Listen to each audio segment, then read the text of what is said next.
വിഷുക്കണി ദർശനത്തിന് ഒരുങ്ങുകയാണ് ശബരിമല സന്നിധാനം. നാളെ പുലർച്ചെ 4 മണി മുതൽ 7 മണി വരെയാണ് വിഷുക്കണി ദർശനം. വിഷുപൂജയ്ക്കായി നട തുറന്നു. ഐശ്വര്യ സമൃദ്ധിക്കായി വിഷുദിനത്തിൽ അയ്യനെ കണ്ട് തൊഴുവാൻ കാത്തിരിക്കുകയാണ് ഭക്തർ. വിഷുക്കണി ദർശനത്തിനായുള്ള ഒരുക്കങ്ങളെല്ലാം സന്നിധാനത്ത് പൂർത്തിയായി.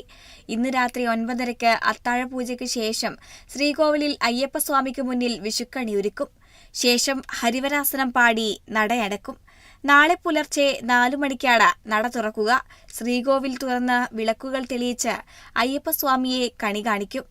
വിഷുക്കണി ദർശനത്തിന് ശേഷം ഭക്തർക്കും കണി കാണാൻ അവസരം നൽകും. അതേസമയം തന്ത്രിയും മേൽശാന്തിയും ചേർന്ന് സോപാനത്ത് ഭക്തർക്ക് കൈനീട്ടം നൽകും. രാവിലെ 7 മണിവരെയാണ് വിഷുക്കണി ദർശനം ഉണ്ടാവുക. ശേഷം പതിവ് അഭിഷേകവും ഉഷപൂജയും. രാവിലെ 8 മുതൽ 11 വരെ നെയ്യഭിഷേകം. വിഷുദിനത്തിൽ രാത്രി 10 മണിക്ക് ഹരിവരാസനം പാടി നടയടയ്ക്കും.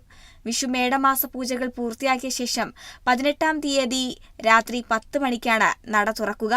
Kerala vision news, Pathanamthitta.